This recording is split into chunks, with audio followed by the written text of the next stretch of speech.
римдіктер жалпы Еуропа мәдениетінің дамуына орасан зор үлес қосты. Сонымен қатар Рим мәдениеті грек мәдениетінің ықпалында болды. Мысалға, грек алфавитінің негізінде латын алфавиті пайда болды. Римдіктер Софокл, Эврипид, Исхил, Аристофан сынды грек ғалымдарының еңбектерін өз тілдеріне аударды. Римдіктердің негізгі жазу материалы папирус болды, сондықтан көп кітаптар бүктеме түрінде болды. Римдіктер бізге үйреншікті кітаптарды да жасады. Олар пергамент қағаздарды біріктіріп тігіп, сыртын тері оралған ағашпен қаптады. Таң қаларлығы, Римде тіпті 100 кітаптар шығаратын үлкен баспалар болды. Бір құл мәтінді оқып тұрды, ал ондаған басқа құлдар мәтінді жазып отырады. Бұндай жұмыс құлдардан олардың сауатты болуын талап етті. Римдіктер өз білімдерін жазып сақтауға тырысты. Тарих, география, әдебиет салаларын қамтитын кітаптар болды. Римдіктер әсіресе римдік шешендердің сөздерін ерекше ұнататын. Цицерон римдік ең танымал шешен болды. Ол тек әдемі сөйлеп ғана қоймай, философия, құқық бойынша бірнеше еңбектердің авторы. Римдік ақындар поэзияның дамуына үлес қосты. Вергилий, Гораций, Овидий сияқты ақындардың Рим поэзиясында алатын орны ерек. Римнің бірінші императоры Октавиан Август халқына білімді, өнерді бағалайтын билеуші ретінде танылғысы келді.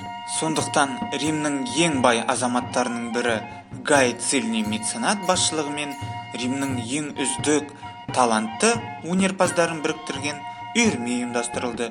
Меценат шынымен де талантты суретшілер, ақындар, мүсіншілерге көмектесіп, оларға үнемі қолдау көрсетіп отырды. Қолдау ақша және қымбат сыйлықтар түрінде болды. Мысалға, ақын Горацийге ол өзінің вилласын сыйлады, ал Вергилийге оның центурионмен болған дауын шешіп, тартып алынған мүлігін қайтаруға көмектесті. Қазіргі уақытта да өнер адамдарына қайтарымсыз көмектесетін адамдарды меценат деп атайды. Римдіктер құрылыс саласында үлкен табыстарға жетті. Олар доға тәрізді төбелер, аркалар, күмбездер салуды білді. Бетонды ойлап тапты. Римдіктердің бетоны әлі күнге дейін сақталған арқылы көпірлер құрылысында пайдаланылды. Біздің заманымыздың 126 жылы салынған барлық құдайларға арналған пантеон ғибадатханасы жақсы сақталған.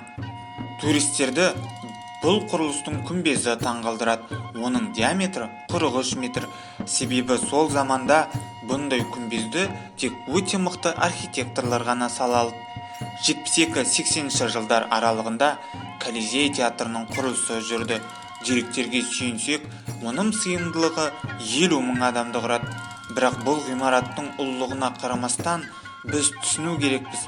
Колизейдің аренасында халықтың көңілін көтеру үшін мыңдаған адамдар еш кінәсіз өлтірілді. Тек біздің заманымыздың басында ғана император Гонорий гладиаторлар шайқасына тыйым салды. Қазіргі таңда Колизейде қайта құру жұмыстары жүргізіліп жатыр. Себебі 2000 жыл ішінде ол жер сілкіністерінен, өрттерден өтті. Оның тастарын кірпіш ретінде пайдаланды. Ал мәдениетсіз туристер естелікке деп тастарын өздерімен бірге әкетіп жатты. Тағы бір Рим инженериясының кереметі акведуктар. Римдіктер акведуктарды қалаларға су жеткізу үшін салды. Рим қаласының өзіне жалпы ұзындығы 350 километр болатын 11 акведук салынды. Рим империясы құлағаннан кейін акведук технологиясы ұмытылып, адамдар суды құдық қазу арқылы алды. Сонымен қатар Римде сан түрлі мүсіндер болды. Олар қаланың ең көрікті жерлерінде орналасты. Достар, бейнероликтердің жиі шығып тұруы үшін каналға лайк басып жазылуды ұмытпаңыз. Және де коронавирустан аман сау болыңыз.